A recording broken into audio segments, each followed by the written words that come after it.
Salut les JAJ.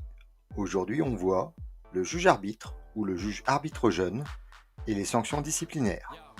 Mais avant, si tu aimes la vidéo, n'oublie pas de liker.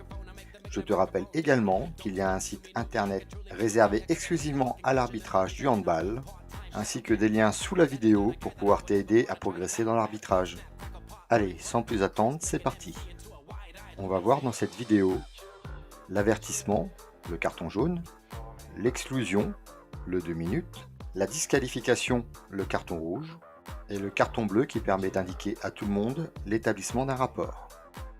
Donc dans le handball, il y a deux façons de sanctionner. Tout d'abord la SPP, qui veut dire sanction personnelle progressive. La SPP consiste à faire évoluer la sanction.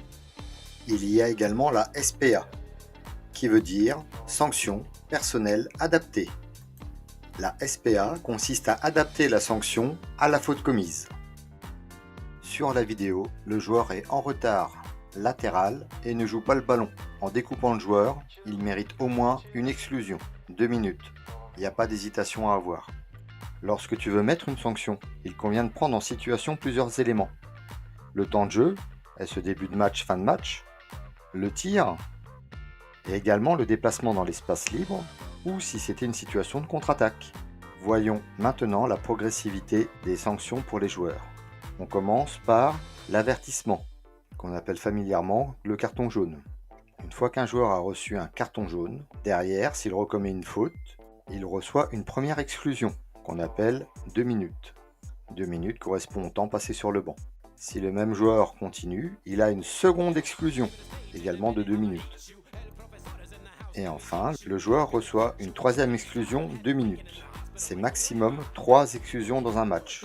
Au bout de la troisième exclusion, tu arrêtes le temps, tu fais la gestuelle d'exclusion 2 minutes envers le joueur, puis tu sors le carton rouge afin de le disqualifier. Le joueur doit alors quitter le terrain et la zone de changement. On continue avec la disqualification directe, le carton rouge. Comme dans l'exemple où le gardien fauche le joueur en pleine course. Pas d'autre choix que la disqualification directe. Et on termine par le carton bleu qui indique que l'arbitre ou le JAJ va effectuer un rapport afin que les instances compétentes, comme le conseil de discipline, puissent décider des suites à donner. Je t'expliquerai dans une autre vidéo comment rédiger correctement un rapport. Lors des sanctions, est-ce que tu dois arrêter le temps? Lors d'un avertissement ou un carton jaune, c'est pas obligatoire. Néanmoins, c'est obligatoire lors d'une exclusion ou d'une disqualification. Tu dois savoir précisément quand le joueur est sorti et lors d'une exclusion, quand il pourra rentrer sur le terrain à nouveau. On voit maintenant la progressivité des sanctions pour les officiels. On commence tout d'abord avec l'avertissement, le carton jaune. Là, c'est beaucoup plus simple, c'est un seul pour tous les officiels. Je te rappelle qu'il peut y avoir au moins 4 officiels sur le banc, donc tu en attribues un seul pour tous. Il y a ensuite la première exclusion, 2 minutes. Même principe, un seul pour tous les officiels. On continue ensuite avec la disqualification directe, toujours un par officiel, qui peut être accompagné d'un rapport si nécessaire. Revenons rapidement sur les règles spécifiques à l'exclusion, les 2 minutes. Tu exclus un joueur, l'équipe est donc privée du joueur pendant 2 minutes. Toujours sur le même principe. Tu exclus un joueur 2 minutes. Pendant qu'il rejoint son banc, tu lui mets une exclusion supplémentaire. Prenons l'exemple d'une forte contestation. L'équipe est privée du joueur alors pendant 4 minutes, parce que le temps est arrêté. Et tu peux rencontrer une troisième situation. Le joueur est exclu 2 minutes. Mais là, tu as relancé le jeu. Le temps est reparti. Tu constates en fait sur le banc que le joueur, il mérite une exclusion supplémentaire. Tu arrêtes de nouveau le temps. Mais comme il a été relancé, tu dois sanctionner un second joueur. Et il prendra 2 minutes. On verra donc une équipe réduite de 2 joueurs.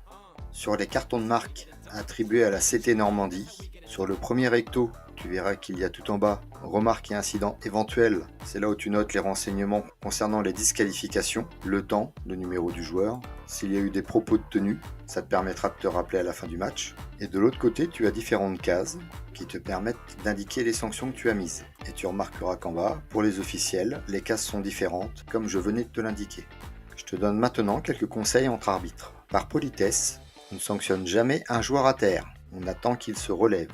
De plus, tu recules jamais quand tu adresses une sanction. Ça pourrait être interprété comme un moment de faiblesse ou d'hésitation de ta part. Le livret d'arbitrage conseille de ne pas mettre plus de 6 cartons jaunes durant une rencontre. On évite les cartons jaunes en seconde mi-temps, sauf s'il y en a très peu durant le match, mais il y a un moment, il faut sanctionner plus durement. Un match bien cadré, donc tu as bien sanctionné, ça facilite le bon déroulement. Les joueurs savent ce qu'ils peuvent faire ou pas faire. Si tu sanctionnes en début de match, tu dois continuer durant tout le match, sinon le joueur ne comprendra pas, le public également, pourquoi tu le faisais avant et pas après. À titre indicatif, si tu disqualifies un coach majeur d'une équipe mineure, il doit rester sur le banc en silence. Il est responsable de l'équipe. Si tu ne vois pas qu'il n'applique pas cette règle, tu effectueras un rapport pour le signaler.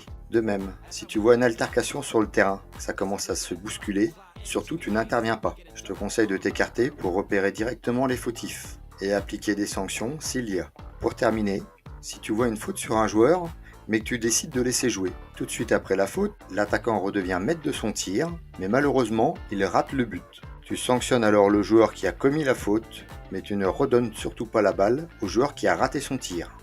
Et on termine ce cours sur une vidéo où il y a une erreur à ne pas commettre. En effet, on voit le JAJ mettre 2 sanctions sur une même action. C'est impossible. Il sanctionne la première joueuse pour une défense trop haute au niveau du visage et la seconde pour une défense tardive. Il doit faire un choix.